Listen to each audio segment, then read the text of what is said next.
ഒരു ഭരണഘടനാ വീഴ്ചയാണ് സംഭവിച്ചിരിക്കുന്നത്. ഉദാഹരണത്തിന് ഈ നാഷണൽ ഹൈവേ ആരുടെ കീഴിലാണ് എന്നുള്ളതൊക്കെ അങ്ങോട്ട് മാറ്റിവെക്കാം.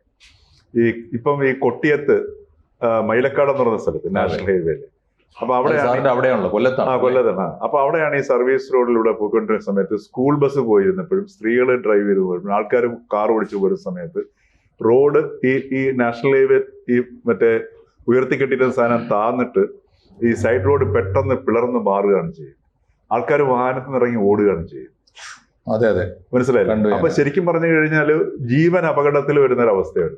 അപ്പൊ ഭരണഘടന പ്രകാരം ഒരു സ്റ്റേറ്റിന്റെ ഉത്തരവാദിത്വമാണ് പൗരന്റെ ജീവന് സുരക്ഷ നൽകുന്നത്, അല്ലേ?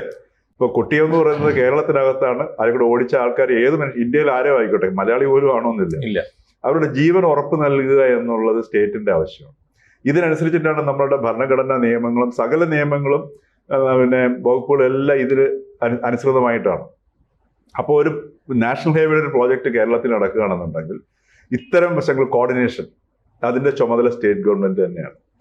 ഉദാഹരണത്തിന് ഇപ്പം കുരിയാട് തകർന്നു കഴിഞ്ഞ അപ്പം നമ്മുടെ സ്റ്റേറ്റ് ഗവൺമെന്റിൽ വളരെ എക്സ്പേർട്സ് ആയിട്ടുള്ള PWDയിൽ വർക്ക് ചെയ്യുന്ന സീനിയർ എഞ്ചിനീയേഴ്സ് തുടങ്ങി ജൂനിയർ എഞ്ചിനീയേഴ്സ് വരെ ഉണ്ട്.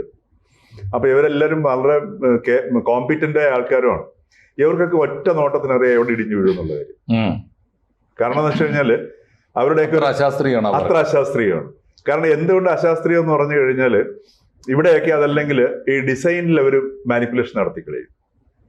ഉദാഹരണത്തിന് നമ്മൾ ഒരു എഞ്ചിനീയർക്ക് നോക്കുമ്പോൾ അറിയാം ഇത് ഇവിടെ ഇന്ന രീതിയിൽ പറ്റില്ല എന്നറിയാം. ഈ കൂരിയാടും ജനങ്ങൾ പോയി ഒന്ന് പറഞ്ഞു ഇത് ഇങ്ങനെ ഇവിടെ ചെയ്യുന്നത് ശരിയല്ല വർക്ക് നടക്കുമ്പോഴേ പറഞ്ഞു. സാധാരണ ജനങ്ങൾ, അവർക്ക് എഞ്ചിനീയറിംഗ് അറിയില്ല, ഒന്നും അറിയില്ല. കൂടുതൽ വാർത്തകളും വിശേഷങ്ങളും നിങ്ങളിലേക്ക് എത്താൻ ABC മലയാളം സബ്സ്ക്രൈബ് ചെയ്യുക, ബെൽ ബട്ടണും അമർത്തുക.